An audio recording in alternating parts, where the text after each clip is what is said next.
ક્યારે વિચાર્યું છે કે દાદા દાદીનો કોઈ જૂનો ફોટો અચાનક બોલવા લાગે તો કેવું લાગે? વેલ, આજે આપણે એ જ શીખવા જઈ રહ્યા છીએ. આર્ટિફિશિયલ ઇન્ટેલિજન્સની મદદથી કોઈ પણ સ્થિર ફોટાને એકદમ જીવંત, બોલતા વિડીયોમાં કેવી રીતે ફેરવી શકાય એની આખી પ્રોસેસ સ્ટેપ બાય સ્ટેપ સમજીશું. તો ચાલો આ કમાલની ટેકનોલોજીની દુનિયામાં જઈએ. અને જુઓ, આ કોઈ જાદુથી ઓછું નથી. આ એક સામાન્ય ફોટો છે જે અત્યારે એઆઈની મદદથી બોલી રહ્યો છે. અને સૌથી મજાની વાત એ છે કે આ સેશનના અંત સુધીમાં કોઈ પણ વ્યક્તિ આવો જાદુ કરી શકશે. ચાલો જોઈએ કે આ બધું થાય છે કેવી રીતે. તો આની પાછળનું રહસ્ય શું છે? આ બધું એક ખાસ પ્રકારના એઆઈને કારણે શક્ય બને છે, જે ફોટામાં જાણે કે જીવ પૂરી દે છે. અને આપણે એક એવા ટૂલનો ઉપયોગ કરવાના છીએ જે બિલકુલ મફત અને વાપરવામાં એકદમ સહેલું છે, જેથી કોઈ પણ પોતાના ફોટાને બોલતા કરી શકે. આમ તો આ ટેકનોલોજીનું નામ છે ફોટો ટુ વિડિયો એઆઈ. પણ સાદી ભાષામાં સમજીએ તો એઆઈ પહેલાં ફોટામાં ચહેરો શોધે છે અને પછી આપણે જે પણ લખાણ આપીએ એ પ્રમાણે હોઠ અને ચહેરાના હાવભાવ બનાવે છે. એટલે જ આપણને એવું લાગે છે કે ફોટો સાચે જ બોલી રહ્યો છે. તો આ જાદુઈ કરામત માટે આપણે જે ટૂલ વાપરવાના છીએ એનું નામ છે ગ્રોક એઆઈ. આમ તો બજારમાં બીજા પણ ઘણા ઓપ્શન્સ છે, પણ આ ટૂલ વાપરવામાં બહુ જ સરળ અને પાવરફુલ છે. એટલે આપણે આજે એના પર જ ફોકસ કરીશું. હવે આ ટૂલ વાપરવાના બે રસ્તા છે. એક તો ફોનમાં એપ ડાઉનલોડ કરીને અથવા સીધા જ વેબ બ્રાઉઝર પરથી. બંને રીતે કામ તો થશે, પણ જો ફોન પર કામ કરતા હો તો એપનો ઉપયોગ કરવો વધુ સારું રહેશે. એનો અનુભવ એકદમ સ્મૂધ છે અને બધા ફંક્શન વાપરવા સહેલા પડે છે. ઓકે, તો હવે થિયરી બહુ થઈ. ચાલો સીધા પ્રેક્ટિકલ પર આવીએ.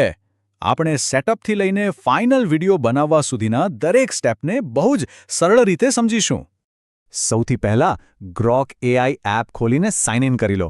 મેઇન સ્ક્રીન પર ઇમેજિન ઓપ્શન દેખાશે, એના પર ક્લિક કરો. હવે થોડા જરૂરી સેટિંગ્સ કરી લઈએ. શોર્ટ વિડિયો બનાવવો હોય તો પોર્ટ્રેટ સાઇઝ પસંદ કરો. સમયગાળો 6 સેકન્ડ્સ રાખજો, કારણ કે ફ્રીમાં એટલું જ મળે છે.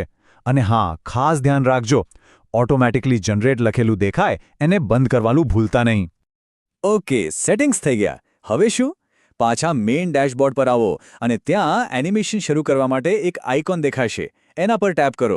ત્યાં એનિમેટ ફોટો ઓપ્શન પસંદ કરજો, એટલે સીધા ફોનની ગેલેરી ખુલશે, જ્યાંથી કોઈ પણ ફોટો પસંદ કરી શકાય છે.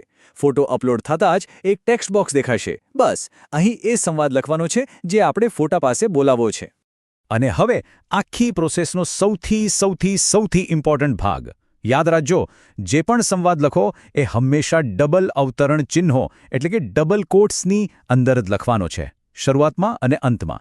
આ એક નાનકડી ભૂલ કરશો તો આખી મહેનત પાણીમાં જશે, કારણ કે એઆઈ એને સમજી જ નહીં શકે. બસ બધું જ સેટ છે. સ્ક્રિપ્ટ પણ ડબલ કોટ્સમાં લખાઈ ગઈ. હવે ખાલી એક જ ક્લિક બાકી છે. મેક વિડિયો બટન પર ટેપ કરો અને એઆઈને એનો જાદુ કરવા દો. વિડિયો બનવાની પ્રોસેસ શરૂ થઈ જશે. સારું, પ્રોસેસ તો એકદમ સિમ્પલ છે, રાઈટ? પણ આ ટૂલ વાપરતા પહેલાં થોડીક વાતો જાણી લેવી બહુ જ જરૂરી છે. ચાલો કેટલીક સંભવિત સમસ્યાઓ અને આ ફ્રી ટૂલની શું મર્યાદાઓ છે એના પર એક નજર નાખી લઈએ.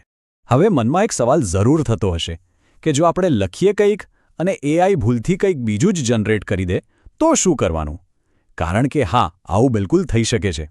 તો સૌથી પહેલાં તો ગભરાવાની જરૂર નથી. આવું ક્યારેક થાય છે. એનો સૌથી સહેલો ઉપાય છે કે વિડિયો ફરીથી જનરેટ કરો. ટાઈપ ટુ કસ્ટમાઇઝ વિડિયો ઓપ્શનમાં જઈને તમારો સંવાદ ફરીથી લખો અને ખાસ ચેક કરી લેજો કે એ ડબલ કોટ્સની અંદર બરાબર લખેલો છે કે નહીં. ક્યારેક આગળ વધવા માટે જન્મનું વર્ષ પણ નાખવું પડી શકે છે. અને હા, એક બીજી મહત્વની વાત, કારણ કે આપણે આનું ફ્રી વર્ઝન વાપરી રહ્યા છીએ, એમાં એક દૈનિક મર્યાદા હોય છે. મતલબ કે એક દિવસમાં તમે અમુક જ વિડિયો બનાવી શકશો, અમર્યાદિત નહીં. એકવાર લિમિટ પૂરી થઈ જાય પછી બીજા દિવસ સુધી રાહ જોવી પડશે. ઓકે, તો આ આખી વાતમાંથી આપણને શું જાણવા મળ્યું? ચાલો ફટાફટ મુખ્ય મુદ્દાઓ પર એક નજર નાખી લઈએ અને વિચારીએ કે આ ટેકનોલોજીની અસર ભવિષ્યમાં કેવી હોઈ શકે છે. જો 3 સૌથી મોટી વાતો યાદ રાખવાની હોય તો એ આ છે. પહેલું, કે આ પ્રોસેસ ધાર્યા કરતાં ઘણી સહેલી છે. બીજું, સૌથી અગત્યની વસ્તુ છે ડબલ અવતરણ ચિહ્નો. અને ત્રીજું, કે આ બધું જ મફતમાં કરી શકાય છે, બસ રોજની લિમિટનું ધ્યાન રાખવું પડે. અને હવે અંતમાં એક સવાલ જે વિચારવા જેવો છે. જો કોઈ પણ ફોટાને આટલી સહેલાઈથી અવાજ આપી શકાય તો શું આપણે એવા ભવિષ્ય તરફ જઈ રહ્યા છીએ જ્યાં દરેક ફોટાનું પ્રોફાઇલ પિક્ચર, દરેક જૂની તસવીર આપણી સાથે વાત કરવા માંગતી હશે? ડિજિટલ દુનિયા અને કન્ટેન્ટ બનાવટનું ભવિષ્ય કેવું હશે? આના પર વિચારતા રહેજો.